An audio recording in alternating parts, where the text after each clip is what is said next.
أنا مجموعة الصيادلة اللي تحصلنا على اعتمادات من طرف وزارة الصحة. تحصلنا على اعتمادات من طرف مديرية الصحة بتاريخ 11 فيفري.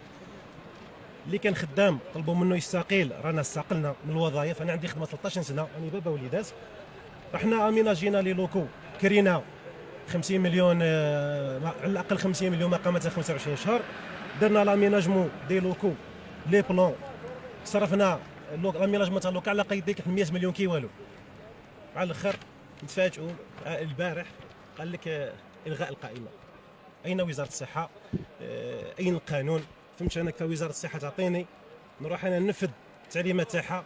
قالوا لي جيب نو افيلياسيون كناس، انا كنت خدام ديميسيونيت. اعطيني محضر وبلي راك لغيت هذا التنصيب يجيني من الوزاره نفهم، ما يجينيش من الوزاره انا عندي منصب محضر تنصيب من الوزاره اخويا نديه. هذه المطالب اللي عندنا، وهذه الامور اللي حابين نوصلوها سواء للوالي سواء لوزاره الصحه، لانه اللي كان الامور هذه ما مشاتش بالشكل هذا احنا ما ماناش رايحين منا، واذا رحنا منا رايحين نروحوا للوزاره والامور ماش راح نسكتوا عليها.